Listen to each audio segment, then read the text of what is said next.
All right, church, it's Wednesday, and you know what that means. It's time for this week's edition of Wednesday Wi-Fi. How is your divine connection? And as I'm thinking about it and praying about it, your divine connection, it got me to thinking that, there's been a few times in my life where there's been a major issue where I needed to get a phone call through, but because it was a major issue, whether it was a catastrophe that happened. One specific instance I can think of is the Boston bombing. My sister was actually running in the Boston Marathon that day and had finished the race before it happened, but I didn't know that. And so there was this major catastrophe, and I needed to get a hold of her. I needed to make sure, are you okay? But because there was such an overwhelming number of people trying to make a phone call at the same time, the entire connection bogged down. There was no available cell phone service. And I was thinking about the number of people that call upon God at any given time, and that will never happen. The connection to God will never be diluted, diminished, or stopped just because there's millions or even billions of people at the same simultaneous time calling on the name of the Lord.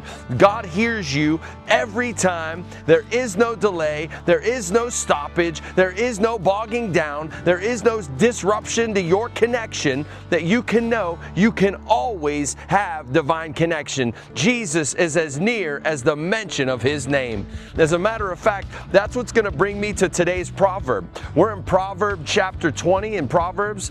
We've been going through this one a week, and so we're 20 weeks in, and I'm excited about today because I really believe it's going to encourage somebody who's been praying, who's been verbalizing to God and talking to the Lord and wondering, God, do you see me?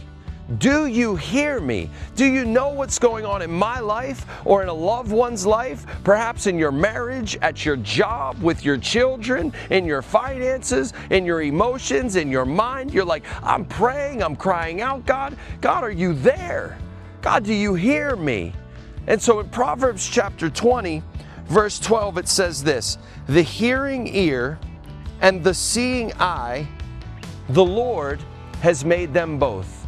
The hearing ear and the seeing eye, the Lord has made them both. And I specifically wanted to zero in on that one passage in verse 12, because in Psalm 94:9, the psalmist David says, you who planted the ear, do you not hear? You who formed the eye, do you not see? And so in agreement here between David and his son Solomon, who wrote this proverb, they're coming together in agreement to say, you know what, the same one who forms the eye, the same one who plants the ear, the same one who created those two sights and sounds and those two senses that you have, the ability to see, the ability to hear, that guess what? The same way that you can see and hear, God sees and hears. Only God's scope of vision and scope of hearing is far greater than yours and mine. I might be able to hear for a few hundred yards. I might be able to see at a distance with clarity if it's nice skies or a clear sunny day. I can see with a certain level of clarity for a certain distance, but God is not limited. God sees you, God hears you. Be encouraged today and let that drive you as you pray. Don't stop praying. Don't ever let the enemy lie to you and try to tell you God's not listening, God's not interested, God's just the man upstairs, He stepped back, He doesn't hear anything you're saying. That is a lie from the pit of hell. As a matter of fact, the only people who should think that way are people who have idols in their life other than God. Now, that is a cautionary tale, though, because if you start putting your trust in something other than God and believing that that's going to help you, then you'll see, just like the psalmist said in Psalm 115, their idols are silver and gold, the work of human hands. They have mouths, but they don't speak. They have eyes, but they don't see. They have ears, but they don't hear. Noses, but they don't smell. Hands, but they don't feel. Feet, but they don't walk. They don't make a sound in their throat. And so David was saying there, listen, if you put your trust in anything other than the Lord, you're going to get dismal results.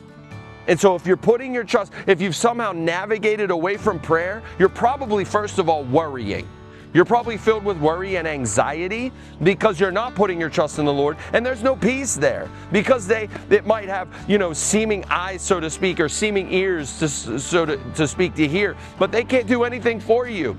They can't help you the way that the Lord can help you.